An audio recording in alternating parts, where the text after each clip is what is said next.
ciyaar xiiso badan lahayd oo si aad loo wada sugayay ayaa galabta ka dhacday garoonka kubadda cagta Laqanya Stadium ee degmada Beledweyne xarunta gobolka Hiiraan. kulankan ayaa waxaa isku fara saaray iskuulada Mujamac Diiba iyo iskuulka Sheekh Maxamed Macalin oo ah laba iskuul oo magac iyo maamuus ku leh degmada Beledweyne ee gobolka Hiiraan. kulamadan ayaa ka mid ah tartanka kubadda cagta dugsiyada sare ee degmada Beledweyne. ciyaartan ayaa waxaa u soo daawasho tagay boqolaal dadweyne ah kuwa oo ka kala yimid dhammaan xaafadaha ay ka kooban tahay magaalada Beledweyne. waxay ciyaartu socotaba xilli hore oo qaybtii koowaad ee dheesha ayaa gool looga naxsaday iskuulka Mujamac Diiba. weerar iyo weerar celis labada dhinac ay sameeyeen ayaa ciyaarta ka dhigtay inay ku soo idlaato gool iyo waxba oo ay guusha ku raacday iskuulka Sheekh Maxamed Macalin. ciyaartoyda labada iskuul ayaa soo bandhigay qaab ciyaareed ay u wada riyaaqeen sacabtumayaasha kulankani qaybta ka ahaa. waxaa ciyaartan ka hadlay gudoomiyaha dhalinyarada maamulka Hirshabelle horeyna uu soo noqday gudoomiyaha ururka dhalinyarada gobolka Hiiraan Maxamed Buraale oo loo yaqaan Raaxeeye, isagoo sheegay in loo baahan yahay in la dayactiro garoonka. waxa uu sidoo kale ra'iisul wasaaraha Soomaaliya Mr Roble u diray fariin ah in gegida Laqanya Stadium loo helo cawska macmalka ah. galabta waxaan ka soo qayb galay tartantii dugsiyada barashada ee magaalada Beledweyne ay ku tartamayeen dhammaan dugsiyada ka furan ee magaalada Beledweyne. maanta ciyaar aad u xiiso badan oo jirto oo taageerayaasha u soo qaybgaleen dhex iskuulka Sheekh Maxamed Macalin iyo iskuulka Mujamac runtii Mujamac oo iskuulkii barashadiisa soo sadex sano ku soo qaatay. taageerada waxalkeeda runtii waxaan u maayaan dhalinyaradan ciyaarayaan dhiiri runtii anaa ugu mahad celinaya xiriirka kubadda cagta gobolka. magaalada waxay u tahay wax rajo maaragtay inay maanta ku mashquulaan halkaan ay isugu imaadaan. runtii garoonka dayac waaye aadan u taanoo ka faa'iideysanayo garoonka dayaciisa maaragtay garoomadii dalka loo qaybinayay sidii dalka ay lahayd wasaarihii hore u qaybiyey gobolada dhan runtii waa ka qadno lama siinin Beledweyne. anoo fursadan ka faa'iideysanayo runtii waxaan rabay in wasaaraha cusub waqti yar oo kooban haysto maaragtay in garoonkan Beledweyne oo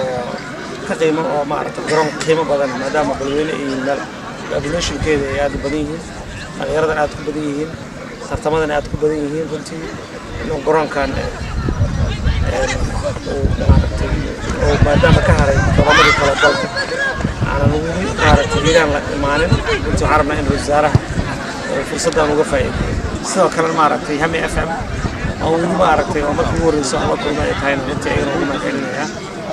sida wanaagsan maaragtay uga qayb qaadanaya. dhinaca kale waxaa hadalka qaatay dhigiisa gudoomiyaha ciyaaraha gobolka Hiiraan Cabdulcasiis Sheekh Axmed Cadow Jaaburi oo tilmaamay inaysan cidna haatan ka garab siinin ciyaaraha socda, isagoo dhinaca kale sheegay inuu qorshahoodu yahay qabashada tartamo kale ee kala duwan oo loo qaban doono jaamacadaha degmada Seerabiida iyo kuwa kale oo xiiso leh. waxa uuna ka codsaday maamulka ciyaaraha dalka in il gaar ah lagu soo eego garoonka ciyaaraha magaala madaxda gobolka Hiiraan ee Beledweyne. iyo dhalinyaradii oo rabto in fursad mid fiirsi ah iyo mid dowladda waxaan u aragnay inaan u qabanno bahda waxbarashada ee dugsiyada Beledweyne. waxaan isku keennay ilaa 20 iskuul. fursad waxaa u helay 14 iskuul inay ka qayb qaadato Soomaaliya marka laga reebo Banaadir. marka waxaan jeclaan lahaa inaan u helno roogaas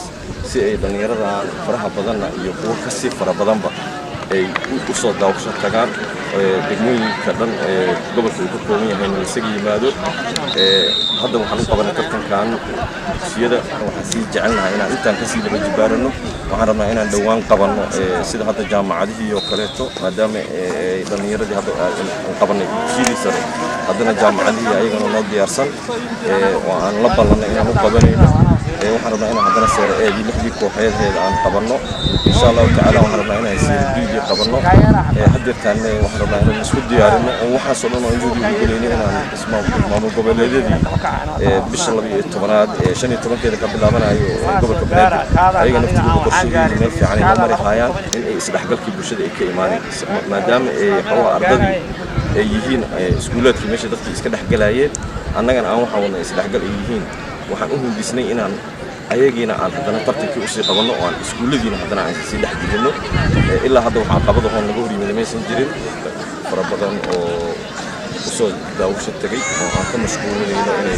dhankii siyaasadda iyo dhankii muqaadaraadka kadib marka ay ciyaartu dhamaatay ayaan muuqaal baahiyaha Ham FM la dhex qaaday macallimiinta labada iskuul iyo qaar ka mid ah ciyaaryahanada iskuulka Sheekh Maxamed Macalin waxa ayna yiraahdeen طبعا عيارتي ابو عداني مدو سكول الشيخ محمد معلن وسكول مجمعنا والشيخ محمد معلن واحد او ديفرنس او دحي مله اسكولات درس كو اه ماداما isdhaxgalka bulshada laga shaqeynayo عداني مدو waa ku qadcad sidoo kalena dibcan tirsan ugu jira insha Allah kulamo soo socdaan rajaynayna inaan badino haday tahay calaamado iyo haday tahay garsoore iyo marka muhiimadu waxay tahay in ciyaar wanaagsan ay soo bandhigaan labada iskuulba maanta guusha waxay ku dhacday iskuulka Sheekh Maxamed Macalin kulamada soo socdaan insha Allah aan rajaynaynaa maanta maadaama ay cadaankii oo raacay iskuulka Sheekh Maxamed rumaantii maanta kulankan waan guuleysannay waxay noo tahay farxad qaas aan dareemayno iskuulka mujamac طبعا لبدا اسكولka mujamac iyo iskuulka Sheekh Maxamed Macalin waa laba iskuul oo walaalaha waa bahdi waxbarashada inta libinta raacday aan iskuulka Sheekh Maxamed Macalin waxaan soo bandhignay badan qurux badan yaalku oo gubaabinay طبعا waxaan u soconay waxay saddex bunto oo aan helno sidaasna waxaan ku tageynaa groupkeena 6 dhibcood ayaan leenahay kulanka horena waan badinay saddex dhibcood ayaan haysanay maantana waan ku darnay marka waxaan garoon ku imanay ahayd aad ayaan ugu faraxsanahay anaga markii aan nahay iskuul Sheekh Maxamed Macalin runtii maanta waxa halkan ka dhacday ciyaar kamid ah ciyaaraha ugu adag ee magaalada Beledweyne tartamada iskuulada sanadkan ay qabanayaan ururka kubadda cagta heer degmo iyo heer gobol runtii wuxuu ahaa kulankii ugu adkaa isla markaana ay ciyaarayeen labada iskuul ee ugu shacbiyada badan magaalada Beledweyne oo ah iskuulka mujamac iyo sidoo kale iskuulka Sheekh Maxamed Macalin runtii anoo kamid ah howlwadeennada iskuulka Sheekh Maxamed Macalin runtii ciyaartoyda howlwadeennada kale ee iskuulka oo runtii aad ayagana ciyaartoyda ugu dhiirigelinayay inay guushan ay keenaan runtii aad baan ugu mahadcelinayaa tartankan meel fiican ka gaarna warjeynina ina qaadnana warjeynina runtii ciyaartoyda kubadda ay soo bandhigeen maanta taageerayaasha iyo sidii u yimideen waxa ka dareemaysaa kulankan waa kulan aad u adag kulan kamid ah kulamada ugu adag hadduu san baahan kulanka ugu adag magaalada Beledweyne marka kubadda cagta iskuulada la yimaado anta kulan oo aad ka ujeedin laakiin kulanka sida dadka u jeedeen kulanka oo ka taageerada u badnaan kulamada kalena insha Allah rajaynaa inaan guuleysto insha Allah عاد ما شاء الله ما أنت كل واحد يحصله كل كان ما أنت تسوق بنستي أنا كمان شيء عم على هاي حد لا يمروا بشي محمد علي كله يا رجال tartanka iskuulada degmada Beledweyne ayaa maraya marxaladda heerkiisa gruubyada iyadoo iskuulada qaar loo arko inay yihiin kuwa ka sii haraya tartankan halka sidaas laciina loo arkay iskuulada qaar kuwa ciyaarahan meel wanaagsan ka tagi kara Ibrahim Maxamed Xasan Ibrahim Jamuni garoonka kubadda cagta ee Laqanyo magaalada Beledweyne